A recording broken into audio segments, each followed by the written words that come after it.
Karasu bazarına уже жаңы piyaz çıkıptır, жаңы kartoşka çıkıptır, 70'ten.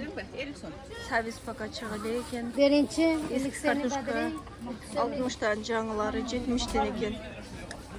Бұл жақта болгарский кен қаншадан кен? Бұл 4 штугы 50 сом кен. 70 дейді, 60, 50.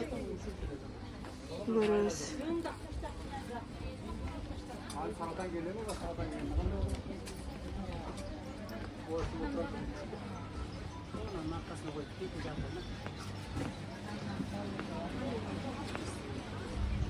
Badırın 60 eken. Pomidor çö? Pomidor 150 сом болып қалыптыр. Гүлдер. Ой, кир самындар 100-ге 3 штук екен.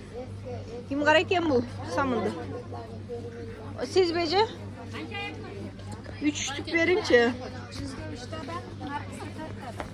Ол кичинеси 4 кен. Мен азырына чоңынан эле алтам 3 штук. Aynalı sandım.